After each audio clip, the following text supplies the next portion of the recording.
Hey guys, I am here with my beautiful, beautiful daughter, Kat, and we're so excited.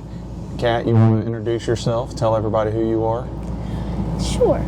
Hi, my name is Kat, and I am 11 years old.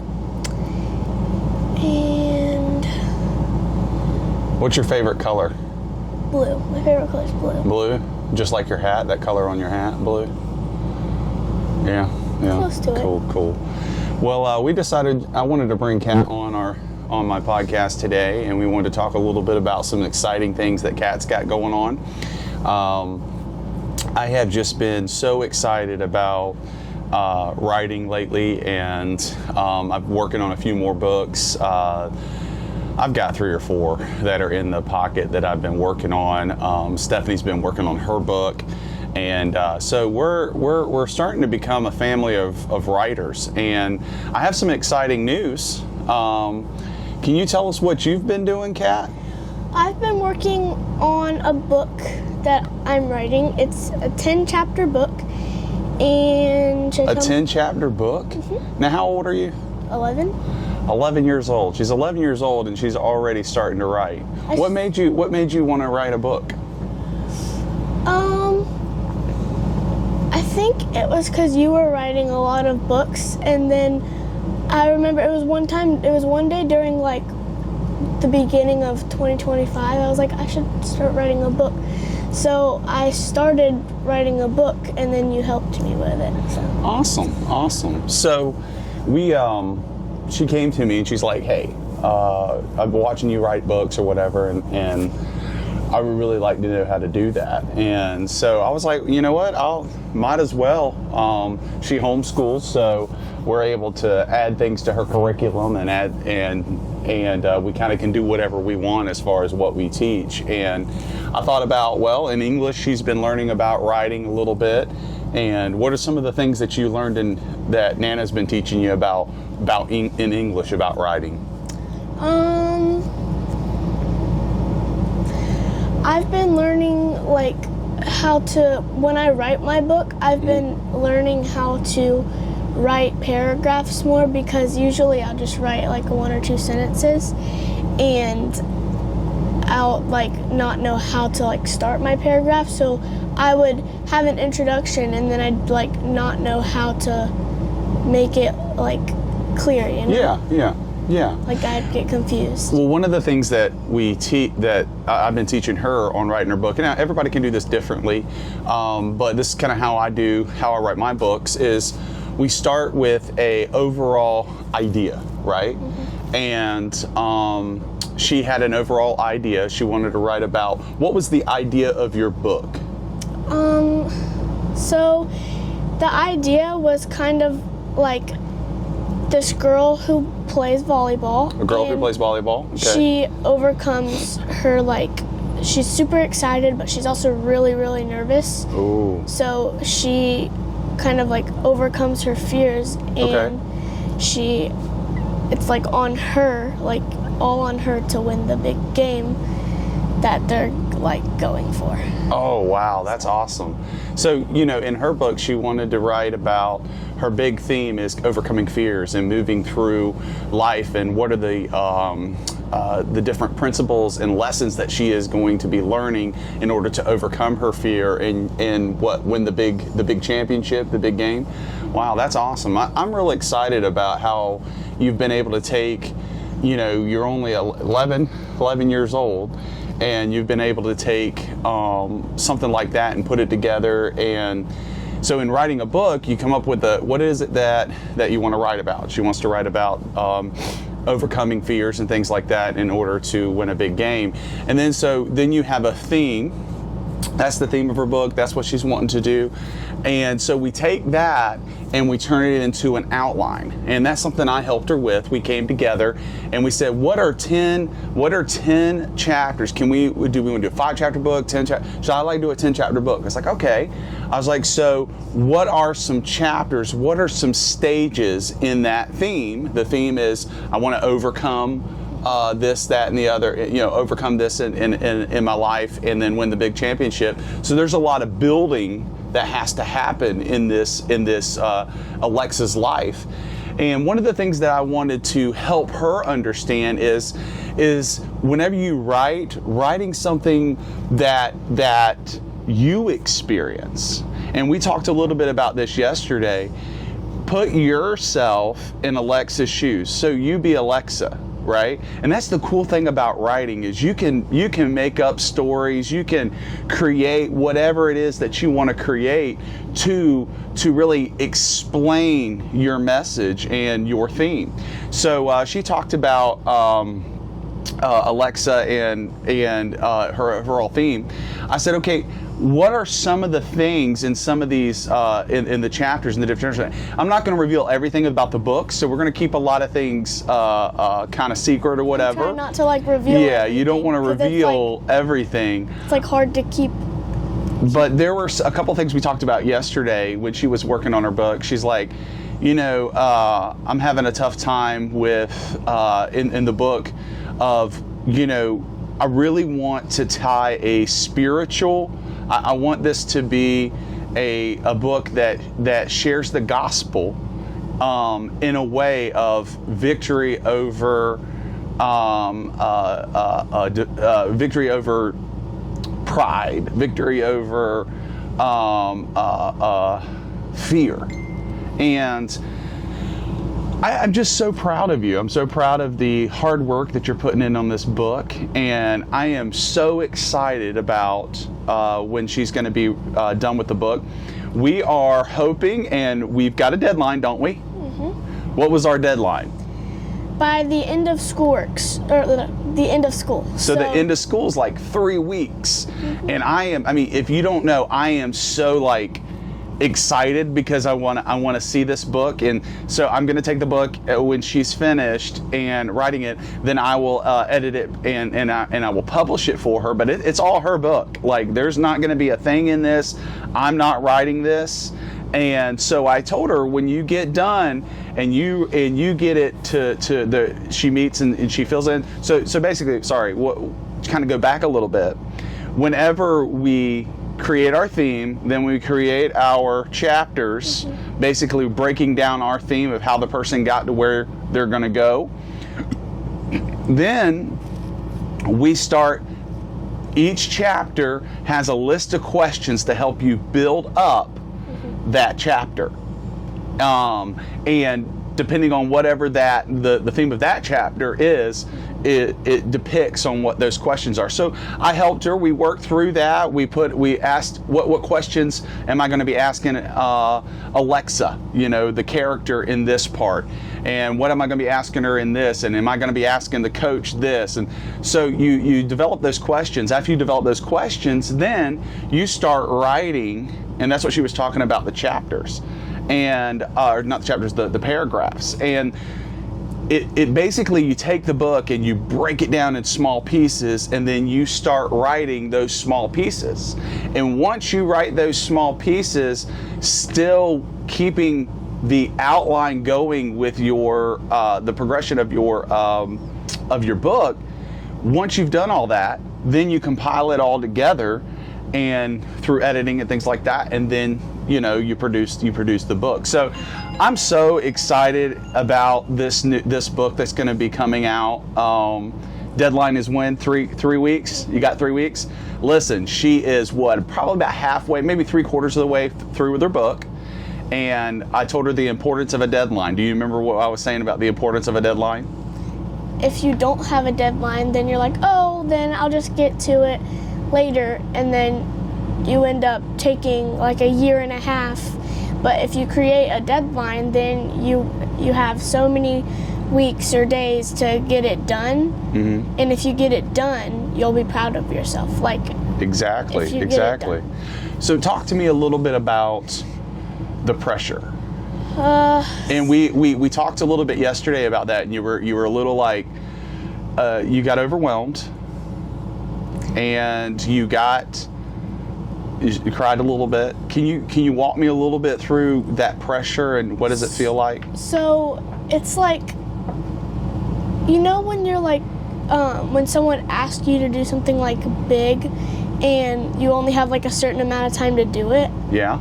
Like having to do it in like a short amount of time, or like when you have a deadline, it like creates like this like stress that feels like, oh well, I gotta get this done quickly or else I'm gonna like never finish it or something like that. Yeah, but yeah. it's confusing, and sometimes it can be a lot.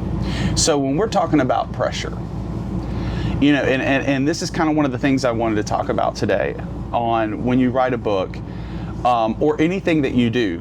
We'll talk about Alexa, right? So we're going to talk a little bit about that. And if you imagine yourself being Alexa, and here she's got to go that big championship that's going to happen in the end of the book, and she's real. There's a lot of pressure. What are some of the things she's pressurized into do, or that puts pressure on her? Being in front of people, that's really tough. Having to. What are some of the pressures you think Alexa's feeling? So I think that she's feeling like the stress of, oh well, I've got to be good for this game, and I just gotta trust God that things go well, and like she's stressed that like if she can either win or she can either lose, but like she's not super upset if she loses, but like because she did it for God, you know. That's so, good. Like, yeah. Keeping the perspective in mind. What is my overall goal? What is my overall? And everything we should do is to honor and glorify God in our life. And you know, when God gives you a desire or a purpose or something that you're going to push through and that you're going to want, you're going to attain, He'll equip you for those things. But one of the things I wanted to teach you, how He equips you is through the pressure. You see, when you put deadlines, what I'm trying to teach you is that little bit of pressure on you, and you got to think about, and I used the analogy with her yesterday about, hey, look, pressure produces product quickly. Pressure produces product quickly. Think about whenever you cook a roast. Now, you can take that roast, Kat, and you can go put it in a crock pot. How many hours does it take to cook that roast? Probably like 8. 8 hours. 8 hours. Slow cooking it. Tenderizes it. Whatever. Well, if you've got to eat in 30, 45 minutes or an hour, cooking a roast, you got to prepare 8 hours ahead. I mean, it takes a long time. If you were to bake a roast, that takes 2-3 hours as well on low. Now, the fastest way to cook a roast is to what? Put it in a pressure cooker. Now, I love to eat roast in a pressure cooker with potatoes. Do you like doing that? Make them softer. So what happens is when we put that meat into that pressure cooker and we seal that off and we apply pressure to it, the molecules start working faster. Everything in that, everything starts working faster because it's condensed down in a short amount of time. So you've got to look at pressure, and that's one of the things I wanted to help her with. And she's like, hey, didn't you ask me, like, can you change my deadline? Now, Nana even told me, she's like, Lenny, she's got to rewrite this and that. Can she change her deadline? And I said, listen. I believe she can do it because I've seen the progress. And I know more about how she can do more than she knows. So if you kind of look at it like this, if God sets the pressure for you, He knows what He can draw out of you in that short amount of time. That's the lesson I want to kind of teach you today. Is, I'm not God, but if I'm in that position in your life, I'm the writer, right? I've written how many books? 6? 6 books. I've published 6 books. So don't you think I've got a little bit more experience on the book writing thing? Who developed your outline? You. Who is helping you develop your whole book? Yeah. So if I, the one that's guiding you, teaching you, and instilling in you, and building in you this book, don't you think I probably know what I'm talking about when I set the what? Deadline. The pressure. Oh, the pressure. Yeah. So when God comes in and when you know that this pressure, this thing that God has given you for your purpose, and He set it in your life, have comfort and know that the pressure that God puts on you is for a purpose. It's what? To cook you, right? It's to create this masterpiece in your life. Because pressure teaches you time management. It teaches you to focus. See, without pressure, we tend not to focus. But when you put that deadline in your life, and it can be anything. We do deadlines when it comes to what? School? What do you have to do when you're at school and we're working on certain things? What does Nana make you set? A timer. A timer. Why? Because so we could stay like structured. So when we set an hour timer. After that hour's up, we have a 5-minute break, or we set a 55-minute timer. So that way we have a 5-minute break, sometimes a 10-minute break, to use the bathroom, get something to eat, drink some water, and take a little break to kind of reset. Yeah. Yeah. But when you do it that way, you're done with schoolwork pretty quickly. You're not dragging school for, most kids have to go to school 8 hours every day. But you get to get your school done in just a few hours, but yet you've hit all your subjects and you've been able to really, what? Focus on it. And so that's some of the things that we're learning when it comes to writing a book. And I'm real excited. I'm thinking about when you get done and get your book published. I told her, I said, listen, once you've written that book, once you've worked through that pressure and you have that finished product, you will be so excited. And then you have something that's of what? Starts with a V.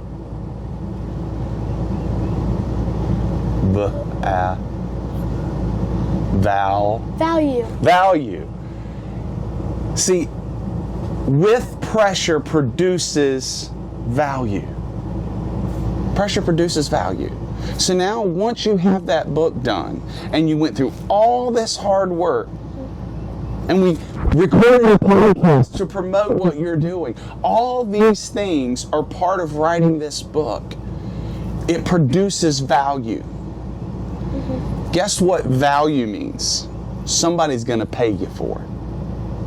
Somebody's going to look at you, Kat, and go, wow, you're 11 years old. You wrote your own book. It's about Alexa and the trials that she had on becoming the trials that she had on for that big game, the big championship. And she walked through this time, but yet she still had that heart for God, and she still was a witness, and she still lived out the gospel. Somebody's going to look at that and go, man, there's a lot of value in that. I'll pay you $15 to buy that book, to hear what your words has to say on value, on perseverance, on pressure. My book talks about perseverance too. Does it? I am so excited about what Kat's doing in this book that she's writing. And your honest opinion, you don't have to say anything for the cameras. Your honest opinion, is it fun all the time? It can be. It can be, but is it fun all the time? Not all the time. Not all the time. Because it's hard. Because it's hard. So you're not sitting in your purpose and feeling like it's just easy, breezy, lemon squeezy. No, it's not. That's one of the things that we kind of wanted to talk about, you and I wanted to talk about today. And what are some of the things that you want to kind of pass on with this podcast? You know, we have a lot of people that watch our podcast, and there's, believe it or not, in your school, I get more and more young people, and you get people that come up to you all the time that are like, hey, Kat, I watched your mom and dad's podcast. Bear all the time says people come up to me and say, hey, I watched your podcast. So you've got a ton of young people in your school and everywhere else that are watching our podcast. What are some things that you want to say to them to encourage them to do what you're doing? Even though like things are hard, you should always keep trying, because if you don't try, you're never gonna like, I don't want to say you're never gonna like succeed, but like you're never gonna like get it done. Mm-hmm. So in order to get it done, you have to sit down and focus. Like, even though it'll cause pressure, doesn't mean you should stop, you know? That's awesome. That's a really good message. You have any other message you think you would want to send and share? Because this is your time to really speak to your friends and speak to the people that are looking at going, you know, just like Alexa in your book, you know, that's a big thing to carry to that state championship, and all the pressure that goes with that, all the fear that goes with that. Could you tell me a little bit about fear in your life when it comes to either writing, or what are some fears in your life that you have to work on? So, and maybe writing this book is kind of helping you work through some of those fears. So the writing does help. Yeah. I have a fear of like getting out in front of people. Yeah. Like on stage and stuff. Like, I don't like people looking at me sometimes. Yeah. And it's hard to like do that because it like gives me stage fright and stuff to like get out. But writing the book, when I think about it, a lot of people are gonna be like that. If whoever reads my book is gonna come up to me and they can go, wow, this is a good book, or they could go, hey, I like your book, and like stuff like positive. But like, even though when you got positive, what else comes out? Negative. So kind of walk me through, how do you prepare for the negative? I don't know. I think if there's a negative, I just kind of don't let it bother me and focus on like the other positives that come out of it. Because from negatives that I get, they're not, oh, well, you just messed up and you'll like never, like, you know. And I think that those are just mistakes that if I do want to write a book one day again, it'll give me from the negatives what I can change in my book. Perfect.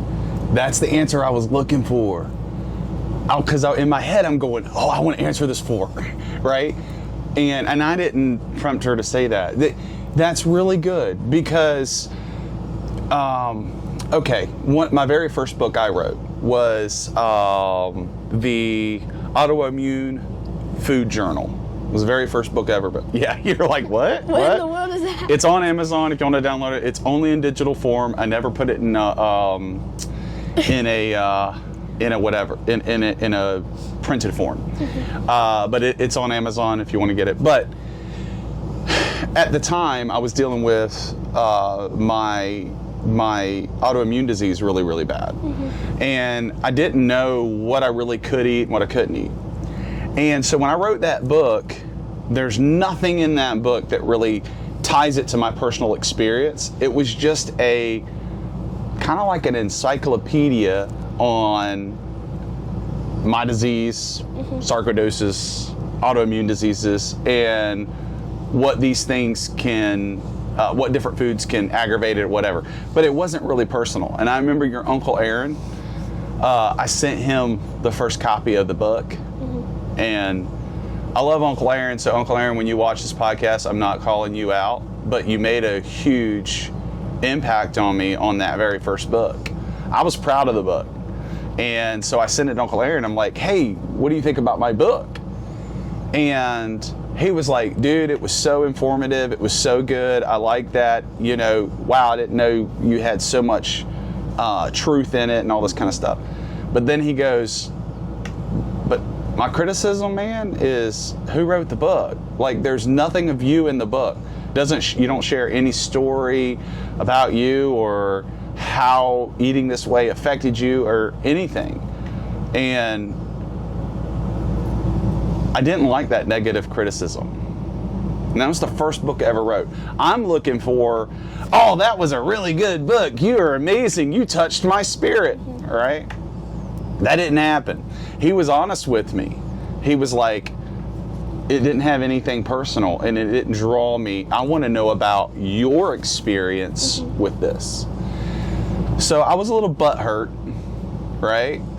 But then I went, okay, he's an audience. He's who I want to sell my book to. And if he tells me I didn't feel a personal connection from you to this, I could take that criticism and do like you just told me, see if I can implement it and change. Because there's good criticism. Critics aren't a bad thing. Critics expose things in us that we don't see. To make us better. Now, not all criticism is. Some people get jealous and they just want to criticize something you do, especially young people, whatever. Well, even in old people, they do it. Just people mean well or whatever.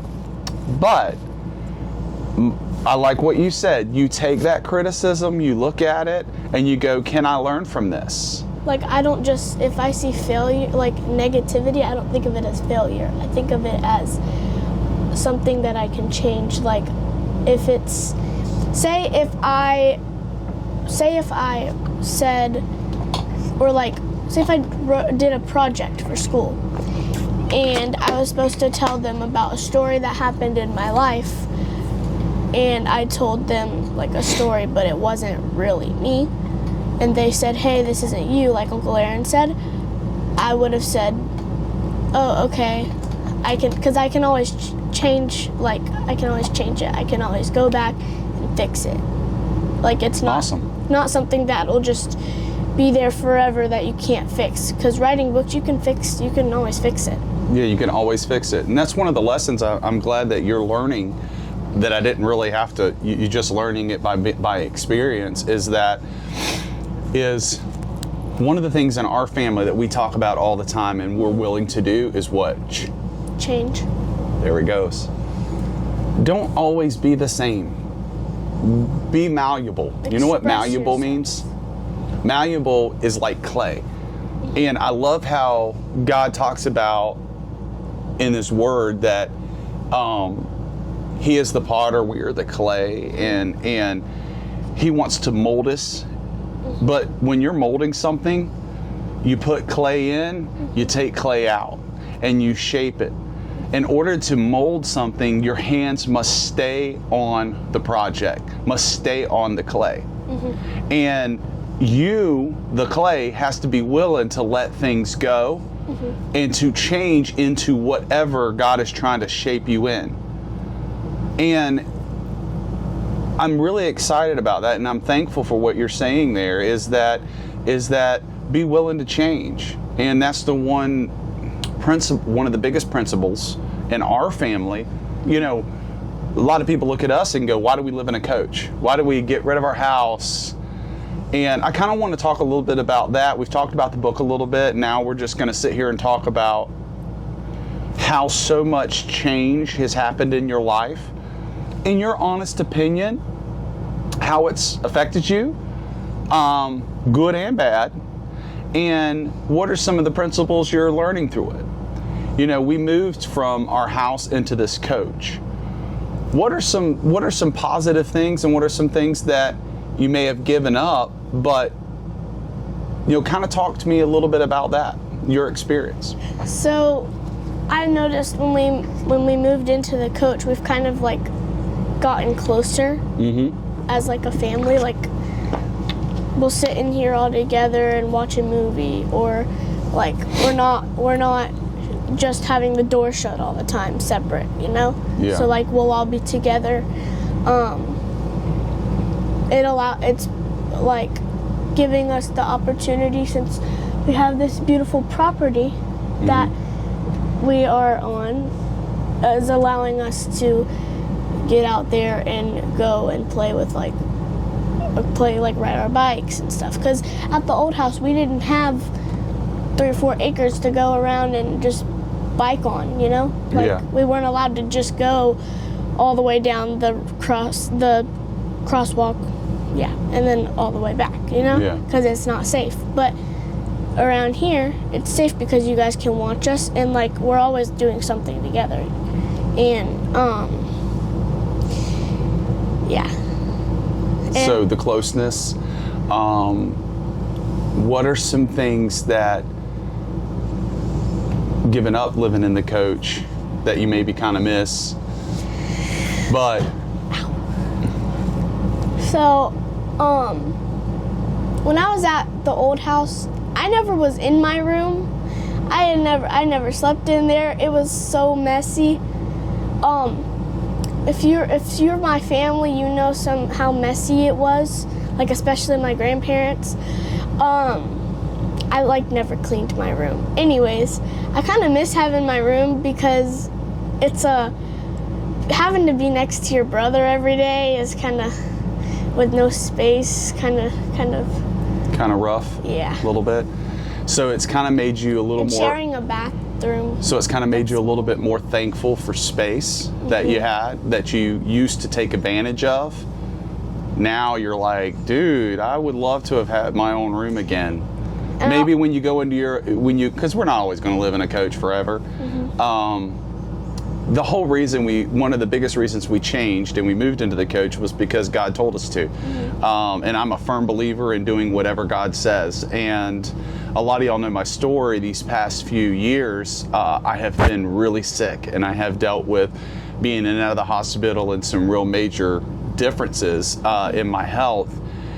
And being in this coach and being together, I personally think has been a blessing from God. If anything, it was to teach us to come together in that time. A lot less for me to have to clean up or take care of, especially being sick.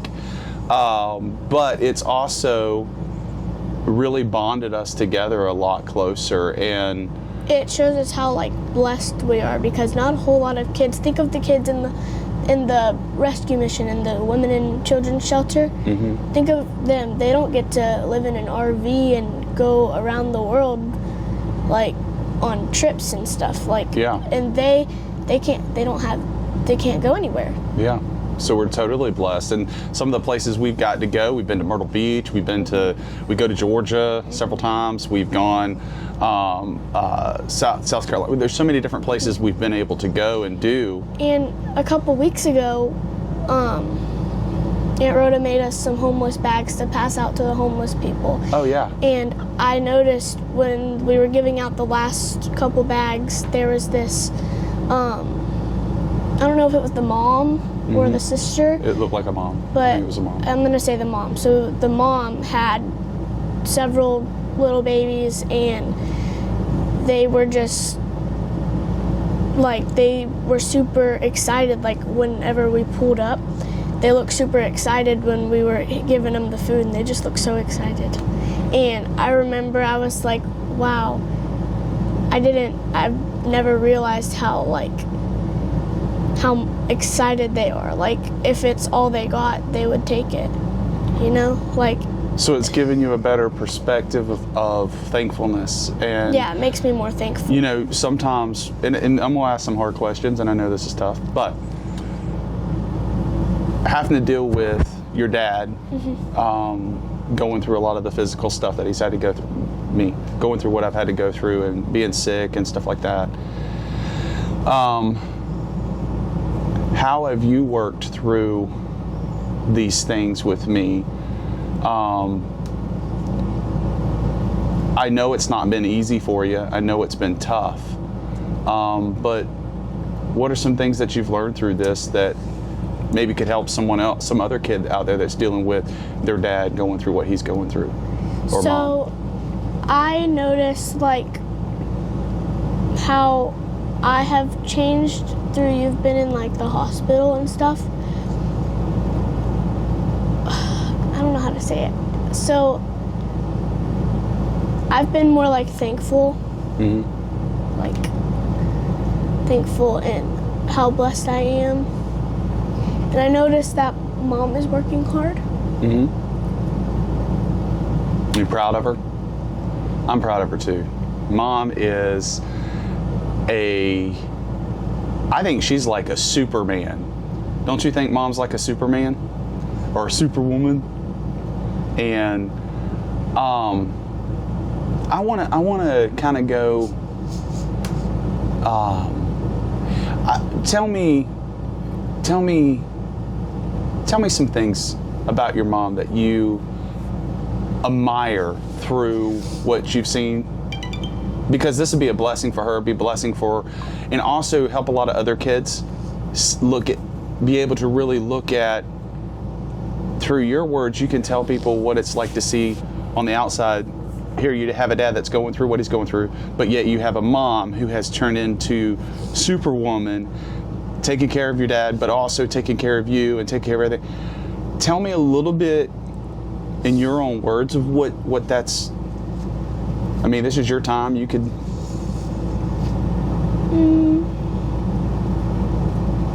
Kind of help some of those other kids out there that are going through the same thing. What are you thankful for? You guys being here. Being here? I'm thankful for that. Definitely.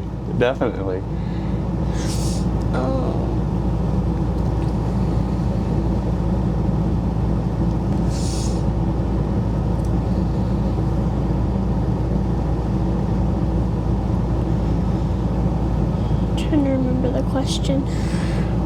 I'm gonna make an easier one.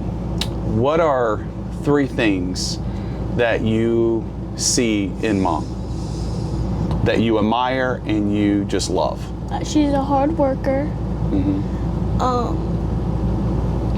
She tries everything she can to provide for us.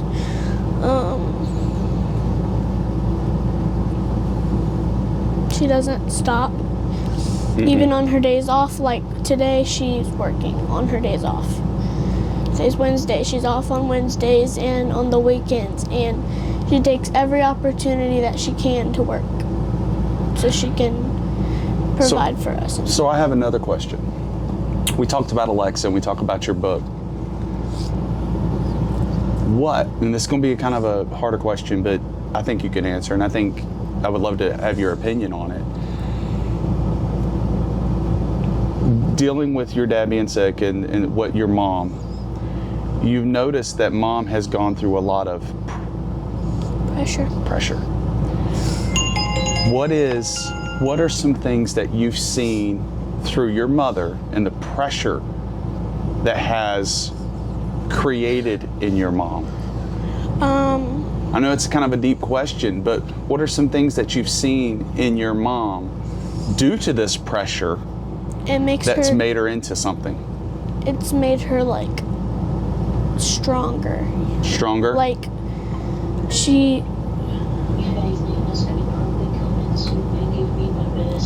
it's made her stronger, and I feel she is like, she's always been close to God, is what I know, and I feel like it gives her the opportunity to like pray more and thank God, and it causes her stress though, and it makes her come home real tired. But last night when she came home, she was real tired, but we went to dinner at Waffle House, and even though she was like really tired, she still took us. She still makes time for you, and she still makes it a point. And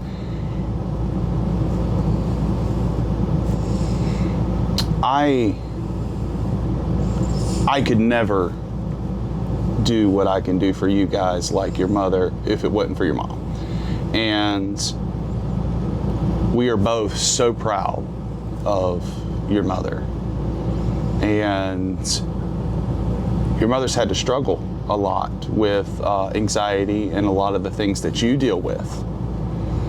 And what are some of the things that you've seen your mom do that helps you work through your anxieties? Like you talked about the fear. What are some of the things she tells you, like before she's about to go on stage? What are some things that she has kind of passed on to kind of help you with what you got going on? So she always tells me that she's nervous, especially with new songs.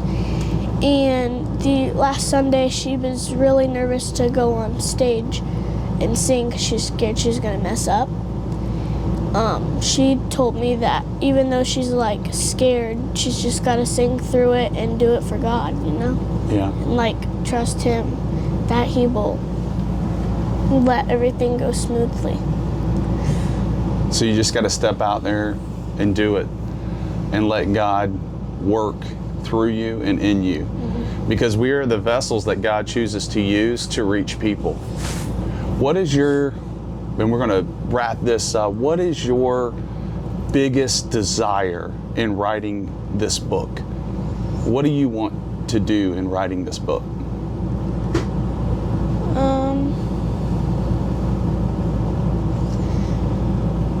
Like, what do you mean by what do I want to do? What do you want the book to accomplish in people? I want it to let people know that, like, I don't want to give it away because, like, it's hard to say it without giving it away, but I want people to know that if you, even though you're focused on like the big game or something big that's going on. So like, say if you're going to, let's see, if you're going to give your testimony on stage, mm-hmm. and you're super nervous, but you don't know like if you're gonna mess up, like you're always worried you're gonna mess up, you know? And you just kind of gotta trust God and like let Him, like you have to have your heart know that it's all in God's hands, you know? So yeah, like, just surrender. That's awesome.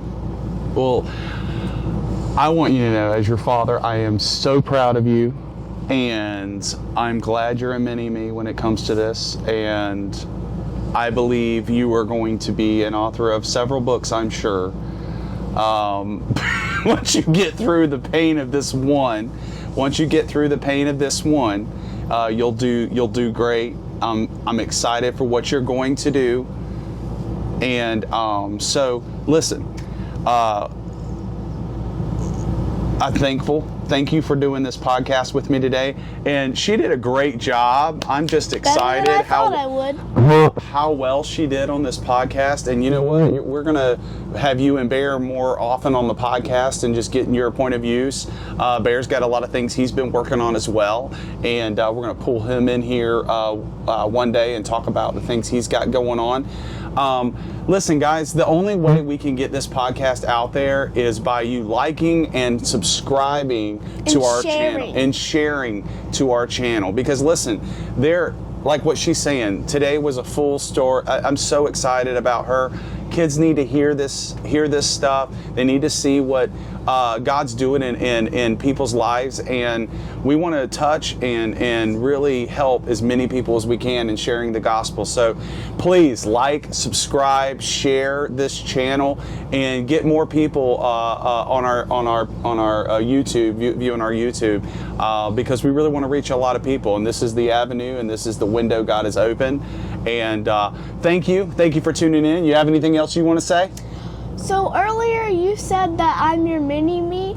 I look like you, people say. If only I had like a big beard like you did and look exactly like a beard. Maybe next time you do a podcast with me, we'll buy a beard. We'll put a beard on you and we'll see. I'll let you be the interviewer, and I'll be the one you interview, and we'll just kind of. Just put like a bald cap on your chin. I would have to put like a ponytail clip in or something. So anyway, guys, we love you, and I think we're done. Pound it. Boom. Bye, guys. Bye-bye.